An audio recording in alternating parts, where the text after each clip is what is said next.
સુરતમાં પૂરની પરિસ્થિતિને પહોંચી વળવા માટે ફાયર વિભાગ દ્વારા 25 જેટલા માર્શલોને એક અલગ અને સ્પેશિયલ ટ્રેનિંગ આપવામાં આવી રહી છે। કઈ રીતે આ ટ્રેનિંગ અપાઈ છે જોઈએ આ અહેવાલમાં।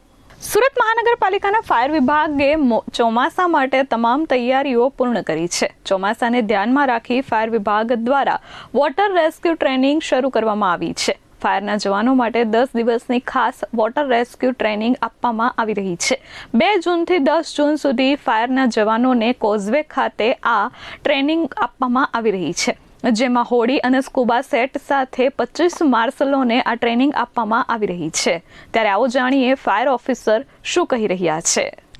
ચોમાસાના મંડાણ થઈ ગયા છે અને ફાયર વિભાગ પણ સજ્જ થઈ રહ્યું છે। સુરત મહાનગરપાલિકા દ્વારા તમામ તૈયારીઓને ચોમાસા પહેલાં જ પૂર્ણ કરી દેવામાં આવી છે અને આ વખતે જો પૂરની પરિસ્થિતિ સર્જાય તો કોઈ આપત્તિજનક પરિસ્થિતિમાં તાત્કાલિક પહોંચી વળવા સમગ્ર ટીમ તૈયાર થઈ રહી છે। ત્યારે ફાયર વિભાગ દ્વારા હાલમાં સ્પેશિયલ ટ્રેનિંગનું આયોજન કરવામાં આવ્યું છે। આપણી સાથે ફાયર અધિકારી મોજૂદ છે, તેમની પાસેથી જાણીશું કે કઈ રીતની આ ટ્રેનિંગ છે અને કેટલા દિવસ સુધી ચાલવાની છે। જી, આપનું નામ? મારું નામ ફાયર ઓફિસર ગિરીશ સેલર છે અને દર વર્ષની જેમ આ વર્ષે પણ ફ્લડ રેસ્ક્યુ ટ્રેનિંગ રાખવામાં આવેલી છે। 2 તારીખથી લઈને 10 તારીખ સુધીનું આયોજન કરેલ છે સુરત ફાયર ડિપાર્ટમેન્ટ દ્વારા અને હાલમાં 25 માર્શલ છે 2 ભાગમાં આપણે ટ્રેનિંગ આપીએ છીએ। એક સવારે 7 થી 11 અને બપોરે 3 થી 7। સર, આ ટ્રેનિંગનું ખાસ મહત્વ શું છે અને માર્શલોને કેવા પ્રકારની તાલીમો આપવામાં આવી રહી છે? આવી કોઈ પૂરની પરિસ્થિતિ હોય, ઇમરજન્સીમાં એક રિફ્રેશમેન્ટ ટ્રેનિંગ છે, જેથી શું કહેવું ટ્રેનિંગ એક્ટિવિટી આવી જાય થોડા માર્શલોમાં અને આવનાર પરિસ્થિતિની સામનો કરી શકે એના માટે આ ટ્રેનિંગનું આયોજન કરવું।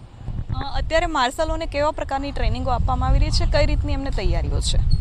એમને સવારે પીટી ક્લાસ કરાવીએ છીએ, પછી પરેડ લઈએ છીએ, અમે પ્રેક્ટિકલ પરેડ લઈએ છીએ અને બોટિંગનું છે, સ્વિમિંગનું કરાવીએ છીએ, આ રીતનું અને રનિંગ, આ રીતની બધી પ્રેક્ટિસ કરાવે છે। સર, માર્શલો એમ પણ ફિટ હોય જ છે, છતાં પણ આ સ્પેશિયલ ટ્રેનિંગનું આયોજન શા માટે? એ જ તમને કહું કે ઇમરજન્સીમાં આપણે ક્યારે કઈ રીતની પરિસ્થિતિમાં એ લોકોને થોડી બેઝિક માહિતી પ્રેક્ટિકલી આ રીતનું એટલે થોડા એક્ટિવ રહી જાય છોકરાઓ। ચોક્કસપણે ફાયર અધિકારીએ જણાવ્યું કે માર્શલો રિએક્ટિવ થઈ જાય અને તેમની ટ્રેનિંગ પણ ચુસ્ત બંદોબસ્ત સાથે કરવામાં આવી રહી છે, જેથી કરી તેમને આપત્તિજનક પરિસ્થિતિમાં તાત્કાલિક જ તેઓ કાર્ય કરી શકે। કેમેરામેન મુન્ના મલબારી સાથે ધરતી પટેલ, S24 ન્યૂઝ, સુરત।